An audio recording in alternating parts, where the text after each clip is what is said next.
Ratna simple ব্লগে আপনাদের স্বাগত জানাই। শুভ সন্ধ্যা। তো কালকে তো বলেছিলাম যে কে কী ওষুধ খায় সেগুলো বলবো, কোন ডাক্তার দেখানো হয়েছিল সবটাই বলবো। জানি না আজকে কতটা বলতে হতে চেষ্টা করবো আজকে। তো প্রথমে শুরু করি, সকালবেলা ঘুম থেকে উঠেই এই যে এলট্রক্সিন 75 থাইরয়েডের জন্য এটা খায়। কখন সখনও গ্যাসের ওষুধ দিতে হয়, এনে রাখি। এই প্যান্ডি কখন সকালবেলা দিতে হয়, প্যান্ডি দিই। তারপরে দুপুরবেলায় সকালবেলা ব্রেকফাস্ট খাওয়ার পরে এই একটা জেপটল খায়, জেপটল CR 400, এটা দিতে হয়। আর তারপরে যে গ্লুকোবে, হালকা মাইল্ড সুগার আছে বলে এটা দিতে, গ্লুকোবে M25, হ্যাঁ এটা দিতে হয় সকালবেলা দুপুরবেলা খাওয়ার আগেও দিই, কোনোদিন সকালবেলা খাওয়ার আগেও আমি দিয়ে দিই, এটা দিই।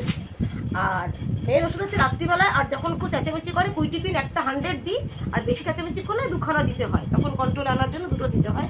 কখন সখন 1খানা দিলেও হয়, আবার খুব এগ্রেসিভ হয়ে গেলে তখন আবার দিতে হয়, ডোজটা বাড়িয়ে দিতে হয়, এটা বাড়ানো কমানো যায় আর কি।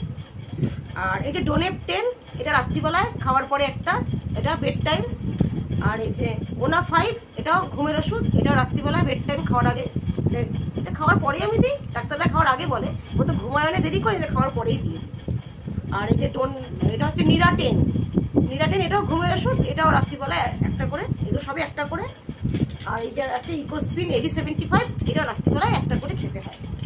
আর মাঝে মাঝে শরীরটা একটু উইক হয়ে যায়, তখন ডাক্তারবাবু এটা লিখেছিল এই A to Z ইমিউন, এটা দিয়েছিল যাতে ইমিউন সিস্টেমটা, উনি তো একটু দুর্বল মাঝে মাঝে হয়ে যায়, তাই ডাক্তারবাবু একটু শক্তি দেওয়ার জন্য এটা দিয়েছিলেন।